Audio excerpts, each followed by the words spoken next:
Okay guys, we've all seen that I've got a record player. I think that shows us once and for all that I am most certainly not a hipster.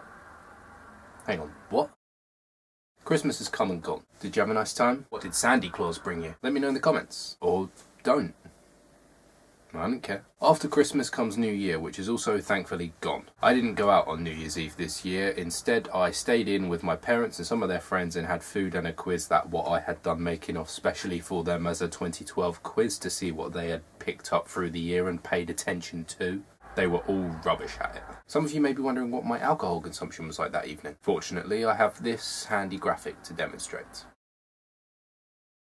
In the interest of honesty, I should point out at this point that that was not the whiskey that I drank. I got the photos off Google. I don't photograph my whiskey. I'm too busy drinking it. Then, I had a 24-hour hangover. It was the worst thing ever in my life. With New Year comes New Year's resolutions. People are all like, "Hey, Tom, what are your New Year's resolutions?" And I say, "Why? What's wrong with me?" And they say, "Well, you're a little bit fat. Maybe you should try and be a bit less fat." And I say, "But I don't care about being a little bit fat. Why should I expend effort into correcting something that I'm not bothered about?" And they say, "Okay, fine, but you're kind of scruffy. Maybe you could resolve to present yourself in a tidier fashion." And I say, "But I choose to look scruffy.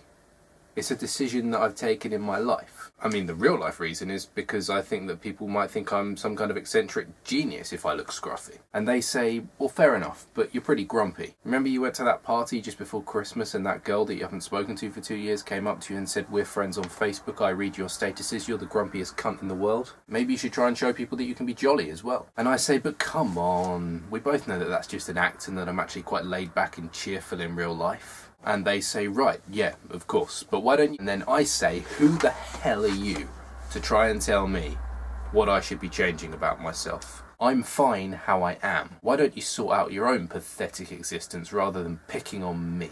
And they say, "Well, I was only trying to help." And I say, "Yeah, well, you're a dick." And then I walk away and never speak to them again. Seriously though, just because it's a new year, don't feel that you have to change something about yourself if you don't want to. I mean, if you want to change something, do it. But don't wait until this arbitrary date to suddenly change everything about yourself. If you want to change something, do it straight away. Don't wait till New Year. I'll stop preaching now.